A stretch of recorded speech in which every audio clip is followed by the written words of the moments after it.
World Patient Safety Day is commemorated every mid September to raise awareness on standards of care and reduce patient harm globally.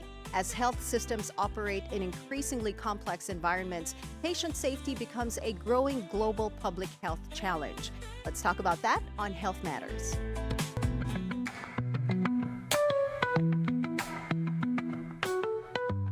And we are joined today by Dr. Noel Reyes via Zoom. Beautiful day, Doc Noel. Welcome to the show. Hi, good morning, Paul and Anne, and to all the listeners and viewers of your show.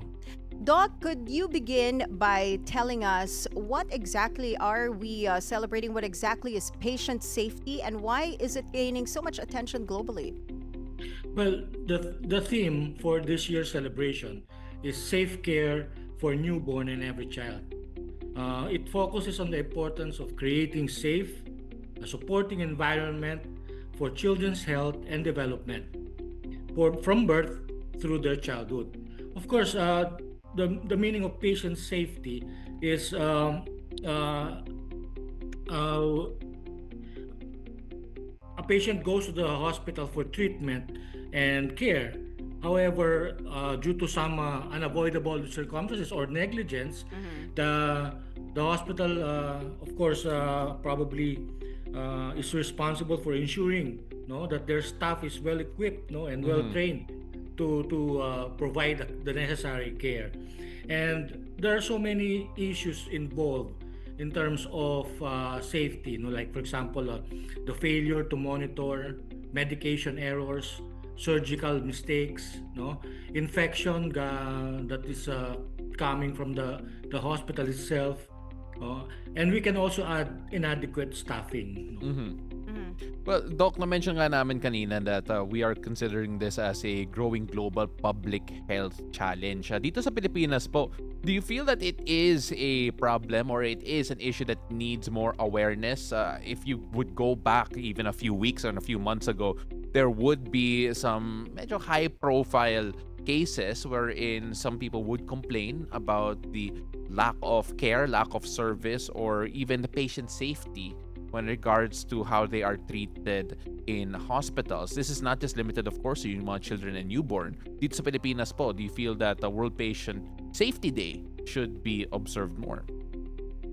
Yes, not only in compliance with the WHO policies and programs, but also for our own healthcare delivery system. No, it is actually, mandated by the Department of Health already that each hospital should establish its own patient safety committee, which reviews, probably develop programs and policies to improve and to eliminate any consequences of negligence in terms of patient safety. So, Doc, this year's theme for World Patient Safety Day is safe care for every newborn and every child. So, why the need to highlight stronger measures to protect them? Why are children more vulnerable? And what can be done right now to protect children and newborn? Well, and every child has the right to safe, quality health care from the very beginning. Newborns and young children face higher risk due to their rapid development, evolving health needs, and of course the different patterns. No, they rely on adults to speak up and make decisions for them. Now, in the Philippines, if the treatment that should be given to the child is dependent upon the parents, who are, of course, maybe their finances are not well off, they're not well off, then the treatment might be delayed. No, so these factors usually make them more susceptible to harm. No, if care is not specifically adapted to their age, their size, their health condition, and of course the context. No, can you just imagine, a single safety incident that can happen on a newborn or child can have a lifelong consequences since they're just starting their life, no? So it's quite important that every child, the patient safety starts, from newborn. at this year's theme really focuses on that. No, that's why the World Safety Patient Safety Day is dedicated to ensuring safe care for every newborn and child, with a special focus on from birth to 9 years old. Doc, in your personal experience, especially when you work with your colleagues or, of course, with certain hospitals, syempre there are certain situations wherein the standards are not necessarily maintained for one reason or the other. I'm playing devil's advocate here, Doc.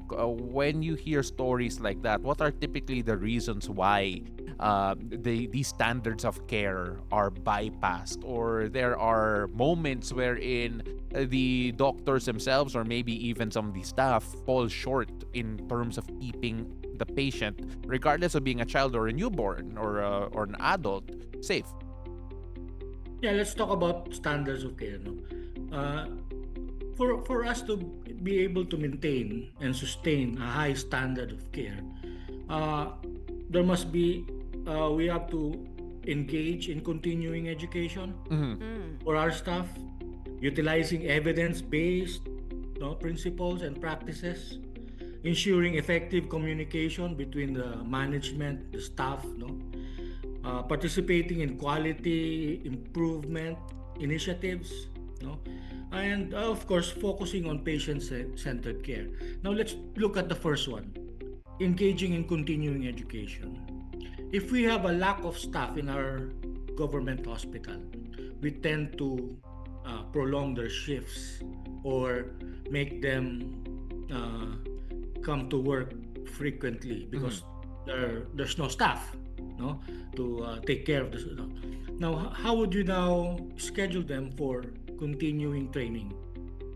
Saan natin sisingit na uh, mag-train pa sila, mag-capacitate pa sila, no? Yes.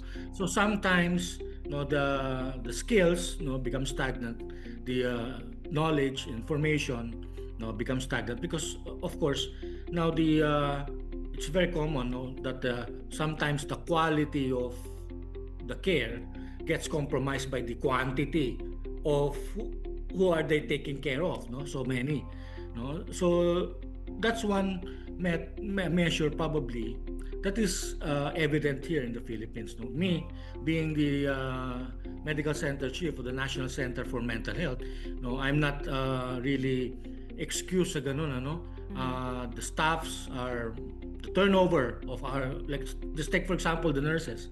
As you all know, the turnover rate, no, of the nurses once they get the training for, let's be specific, for mental health nursing or psychiatric nursing, they all look for greener pastures abroad, Yes. because they already are certified, and that would mean that the hospital now should appoint or employ another newly graduate, and we have to train them again, no, for us to be confident that they are really skilled in taking care of our service users. So that's the one of the, I don't believe that I really don't like to think that the hospitals here in the Philippines are bypassing something. Yes. No, maybe they are adjusting. They are really trying their best, no, to provide the necessary services at kung di man nila maabot ang high standard of care, then they are really pushing themselves to provide a more may standard pa din ng care, because the Department of Health is really providing and establishing these standards that should be done Yes. across all, no, Doc, care. I just want to jump in here because syempre we are now talking about, you mentioned it a while ago that minsan na overwhelm yung mga hospitals natin, yung mga healthcare providers natin dahil sa, well, yung load nila, maybe extended hours. But Anne, we were talking just a while ago about one of the viral moments last August, I believe. Yes, that's right, Doc. In August kasi, there was a social media post about a hospital here in Manila that went viral, sparking conversations on standard of care here in the country that included alleged delays, scarcity of doctors, and disorganizations in the hospital. What can you say about this, Doc? And ano ba ang pwede nating gawin para maiwasan natin itong parang hospital negligence? Yes, when what constitutes hospital negligence? So there's so many factors, and one of them probably the one who, if you fail to deliver the standard of care, then it may be deemed a medical negligence. No, nag oh, I guess when we say kasi na uh, standards of care, it's a legal term. No, it's not a Yes. medical care. It's not a medical term. It's a legal term. No, Yes po. yeah. Whether the provider, the hospital, has taken acceptable and reasonable, prudent care, no, of the patient's need.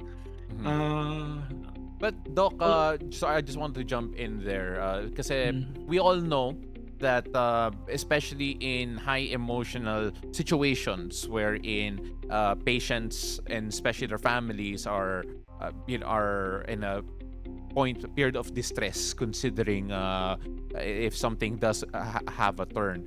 Mm. How can you, at least from a medical practitioner's point of view, Doc, assure them in a way that their needs are being taken care of to the best of your abilities, considering that minsan mahirap nga that there are some people who would be a bit more emotional than others with regards to unfortunate incidents and of course unfortunate situations when it comes to their loved ones.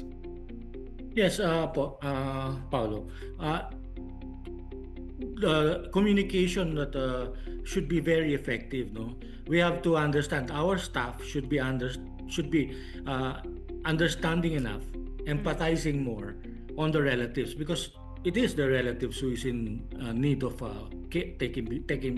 being taken care of. No, Mm-hmm. Mhm. and they are quite impatient. No, especially if they see a long queuing of patients in the emergency room. But that's the reality, no. Uh, they are all hospitals, I believe, are understaffed, no, Mm. and we are really trying our best to provide the necessary care and treatment for them. But yes, the staff should, no, include, no, effective communication, no, and empathizing with the Mhm. relatives. Mm. All And right. they should be skillful enough to convey what is really happening, what is their assessment of the case, so that the relatives can understand what is about to happen or what's about to take place. Doc, we understand that it's a very difficult profession, a very difficult job, and sometimes medyo thankless minsan, The patient. especially Yeah, yeah. especially when it comes to certain situations. But Maybe like you don't get yeah, enough appreciation from some people, yes. 'di ba? They don't see the side na yun nga understaffed, all these problems. Yeah. Well, that's one of the reason why we're also having World Patient Safety Day, diba, Exactly. Doc? But of Yes. course, before we let you go, Doc, we first of all we wish you all the luck, especially when dealing with your patients, and of course, with all the problems that that many hospitals have. You mentioned most, if not all, are understaffed. That's But of true. course, we want to end things on a more positive note here, Anne. Yes, our show is called Beautiful Day, Doc. What makes your day beautiful? uh, Seeing that everything is okay in the hospital, that we are achieving our mandate, no, fulfilling our mandate for our patient users. As you know, that the National Center for Mental Health, we are seeing the marginalized in terms Mhm. of the patient care. So we the way we provide, no, and just to add, no, that for this week, the National Center for Mental Health has a week-long celebration for the Patient Safety Day. No, it starts on Tuesday, tomorrow, Mhm. with the National Immunization Program and newborn screening. And then on Thursday, there's will be a patient safety and healthcare quality forum. This is in collaboration with the UP Manila Program for Health Quality and Patient Safety. It will be via Zoom. So you're all invited with this healthcare quality Mhm. forum. Thank you. All right. Thank you so much for what you do, and thank you so much for your time, Doc Noel Reyes, ladies and gentlemen. Thank you so much, Doc. Appreciate you.